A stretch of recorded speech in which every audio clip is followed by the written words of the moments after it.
Hello বন্ধুরা, তোমরা সবাই কেমন আছো? আজকে চলে আসছি আমাদের জমিতে। তো আমাদের জমিতে দেখতে পাচ্ছ কত সুন্দরভাবে কাজ করতেছি।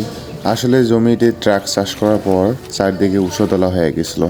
সেই জমিগুলো আসলে সমান করার জন্য আমি কোদাল দিয়ে আসি এবং কোদাল দিয়ে কাজ করতেছি। বাড়িতে থাকলে টুকটাক কৃষি কাজ করতে হয়, সেই জন্য আমিও চলে আসলাম। আর কাজ করলে কিন্তু শরীর, দেহ, মন সব কিছুই ভালো থাকে। তো বন্ধুরা, ধান গাছ রোপণ করার জন্য কিন্তু জমিটাকে ভালো করে সমান করতে হয়। যদি আপনি ভালো করে সমান না করেন, তাহলে আপনার যখন ধান গাছ গাড়বেন তখন গাছগুলো আসলে পর্যাপ্ত পরিমাণে সবগুলো সমানভাবে জল পাবে না।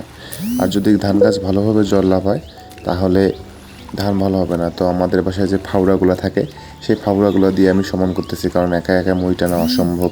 তো আমরা মোটর দিয়ে জল দিয়েছিলাম, মোটরের জলের কারণে আসলে এত জল হয়েছে। আর তখন কিন্তু খুব খরার সময় ছিল, মানে একদম বৃষ্টি ছিল না। এজন্য আমরা মোটর দিয়ে বেশি করে জল দিয়ে জমিটাকে সমান করলাম। দেখতে পাচ্ছেন ফাউড়া দিয়ে আমি কিভাবে সমান করতেছি। আপনারাও চাইলে এইভাবে সমান করতে পারেন। তো মোটামুটি আমার জমি সমান করা শেষ। এই যে দেখতে পাচ্ছেন চতুর্দিকে সমান হয়ে গেছে।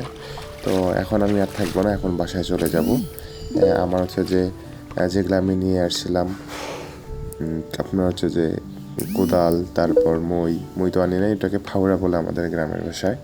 তো সেগুলোকে নিয়ে আমি এখন বাসায় চলে যাব। আর আমার পাশের জমি দেখতে পাচ্ছেন একদম জল নেই সেখানে। কি একটা অবস্থা, খরার সময় ছিল, তখনই আমরা এই ধান গাছগুলো কাটছিলাম।